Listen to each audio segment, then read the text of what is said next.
તેઓ ખેતી નથી કરી શકતા। તમે કહેશો આવું કેમ? પણ આ જ સ્થિતિ છોટાઉદેપુરના ધોજી સિમેલ ગામના ખેડૂતોની છે। ખેડૂતોની જમીનમાં પાણી ભરાઈ રહેવાને કારણે તેમના ખેતરોમાં તેઓ વાવણી કરી શકતા નથી। એટલું જ નહીં, ખેતરોમાં ઘૂંટણસમા પાણી ભરાઈ રહેતા ખેડૂતોને બીજી જગ્યાએ મજૂરી કરવાનો વારો આવ્યો।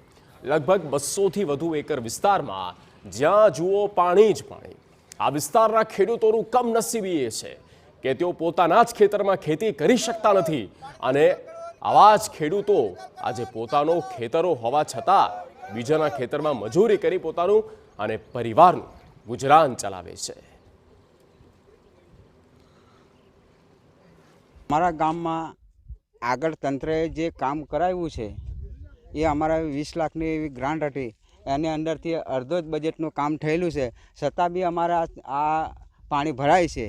આનો અમારે નિકાસ કરવાનો છે અને તેમ છતાં કે અમારે વર્ષની અંદર 2 વાર ખેતી પાકવું જ જોઈએ, છતાં બી અત્યારે અમારા પાણી ભરાયેલા છે। વર્ષોથી આ વિસ્તારના ખેડૂતો તેમની સમસ્યાના નિવારણ માટે તંત્રમાં રજૂઆત કરતા વરસાદી પાણીના નિકાલ માટે તંત્રને અસર તો થઈ નહીં। વરસાદી પાણીના નિકાલ માટે આયોજન કરી અને કાંસ બનાવવાની શરૂઆત કરી, જોકે કામગીરી કરતા સમય પથ્થર આવ્યો અને અધૂરી કામગીરી છોડવી પડી અને લાખોનો કરેલો ખર્ચ પાણીમાં આવ્યો। તંત્ર દ્વારા પાણીના નિકાલનું આશ્વાસન આપતા ખેતીની શરૂઆત કરી છે, પણ એ કામગીરી ના કરતા ફરી તેમના ખેતરોમાં પાણી ઘૂસી જાય છે। ખેડૂતોનું એવું પણ કહેવું છે કે દર વર્ષે ખેતી નિષ્ફળ જતા જે ક્રોપ લોન લીધી છે તે ભરપાઈ ન કરતા બેંક પણ તેમને લોન નથી આપતી અને લોકો સામે હાથ ફેલાવવો પડે છે।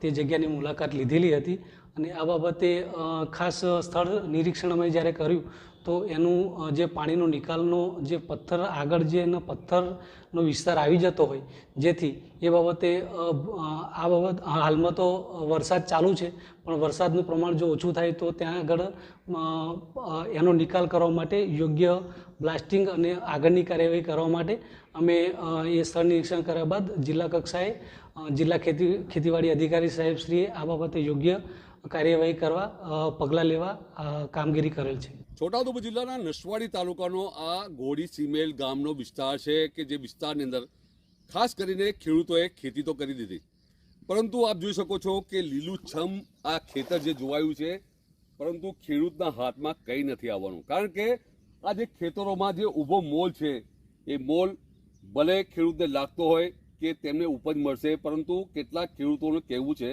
કે આ જે ખેતરની અંદર જે ઘૂંટણસમા જે પાણી ભરાય છે એ પાણીને લઈને આજે ખેતીમાં આજે ખેડૂતોને ભારે નુકસાની વેઠવાનો વારો આવશે। કારણ કે આપણે જોઈ શકો છો કે આ વિસ્તારની અંદર ચારો તરફ પાણી પાણી પાણી જોવાઈ રહ્યું છે। ખેડૂતો જે છે તેમના ખેતરમાં આપ જોઈ શકો છો કે ઘૂંટણસમા પાણીની અંદર ઊભા છે।